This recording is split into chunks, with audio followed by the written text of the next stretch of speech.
असदुद्दीन ओवैसी अब तक दावा करते थे कि वो ना तो बीजेपी के करीब है और ना ही कांग्रेस के। बीजेपी के साथ तो जाएंगे नहीं, लेकिन कांग्रेस सांसद राहुल गांधी ने ऐसे दांव खेला कि ओवैसी के होश उड़ गए हैं।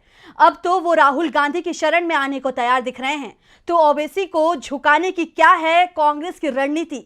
क्यों राहुल गांधी से डरे दिखाई दे रहे हैं ओवैसी? देखते हैं इस रिपोर्ट में। तेलंगाना की विधानसभा चुनाव परिणाम आने के बाद से ही एआईएमआईएम प्रमुख असदुद्दीन ओवैसी परेशान दिखाई दे रहे हैं। उनकी पार्टी को 7 सीटें मिली है। 2018 में भी पार्टी को इतनी ही सीट मिली थी, लेकिन चिंता पार्टी के खिसकते आधार ने बढ़ा दी है। दरअसल विधानसभा चुनावों में कांग्रेस ने ओवैसी और केसीआर को बीजेपी की बी टीम साबित कर दिया था। राज्य में मुस्लिम वोटरों ने भी इस बात पर अपनी मुहर लगा दी थी। तेलंगाना में मुस्लिम वोटरों ने इस बार कांग्रेस को जमकर वोट दिया और इसी के चलते पार्टी को राज्य में बड़ी जीत मिली। वैसे मुस्लिम वोटरों का झुकाव कांग्रेस की ओर होने के संकेत तो कर्नाटक विधानसभा चुनावों से ही मिलने लगे थे और अब 5 राज्यों के विधानसभा चुनावों में जिस तरह से दूसरी पार्टियों का सफाया हो गया है, उससे साफ हो गया है कि मुस्लिम मतदाताओं की अब एकमात्र पसंद कांग्रेस पार्टी बन गई है। तो कांग्रेस को नुकसान पहुंचाने वाली क्षेत्रीय पार्टियों को जोरदार झटका लगा है। एमपी में सपा बसपा का खाता नहीं खुला तो छत्तीसगढ़ में जनता कांग्रेस छत्तीसगढ़ शून्य हो गई। बात तेलंगाना की करें तो यहां बीआरएस का वोट 10% कम हो गया, जबकि खुद को राज्य में मुस्लिम हितों की बात करने का दावा करने वाली एआईएमआईएम के वोट शेयर में भी जबरदस्त गिरावट आई है और इसी गिरावट के चलते ओवैसी की चिंता बढ़ गई है। उन्हें एहसास हो गया है कि अगर कांग्रेस का साथ नहीं मिला तो लोकसभा चुनाव में पार्टी गायब हो जाएगी। दरअसल तेलंगाना में 2018 के चुनाव में एआईएमआईएम को 2.7% वोट मिले थे, जो 2023 में 2.2% रह गए।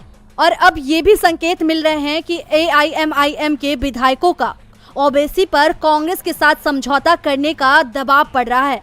फिलहाल कांग्रेस की ओर से एआईएमआईएम में सेंधमारी की कोई कोशिश नहीं की जा रही है, लेकिन एआईएमआईएम के विधायक ओवैसी को एक तरह से चेतावनी दे रहे हैं कि अगर कांग्रेस से दूरी बनाए रखी तो पार्टी को बड़ा नुकसान हो सकता है।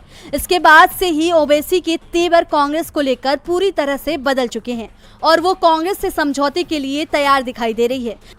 इस बीच कांग्रेस ने भी अपने तेवर थोड़े नर्म किए हैं और इसी के चलते एआईएमआईएम के विधायक और असदुद्दीन ओवैसी के भाई अकबरुद्दीन ओवैसी को तेलंगाना विधानसभा का प्रोटेम स्पीकर बनाया गया है। विधानसभा में प्रोटेम स्पीकर बेहद ताकतवर पद होता है और नए विधायकों को शपथ दिलाने के साथ ही विधानसभा अध्यक्ष के चुनाव में भी इसकी सबसे बड़ी भूमिका होती है। इसलिए कोई भी सरकार ऐसे किसी व्यक्ति को प्रोटेम स्पीकर नहीं बनाती जिससे उसे नुकसान हो सके। अकबरुद्दीन ओवैसी को प्रोटेम स्पीकर बनाने के मामले को लेकर बीजेपी ने विरोध भी किया, लेकिन कांग्रेस ने इसे पूरी तरह से खारिज कर दिया। वैसे कांग्रेस ने अकबरुद्दीन ओवैसी को प्रोटेम स्पीकर बनाकर एक तीर से कई निशाने साधे हैं। पार्टी की ओर से साफ कर दिया गया है कि वो अल्पसंख्यकों को पूरा अधिकार देने के लिए तैयार है, जबकि ओवैसी कांग्रेस को ही अभी तक नुकसान पहुंचाते रहे हैं। ऐसे में अब एआईएमआईएम के पास विकल्प सीमित रह गए हैं, या तो ओवैसी को कांग्रेस की शरण में आना पड़ेगा, नहीं तो इस बार लोकसभा चुनाव में हैदराबाद की सीट बचाना भी ओवैसी को बहुत मुश्किल पड़ सकता है।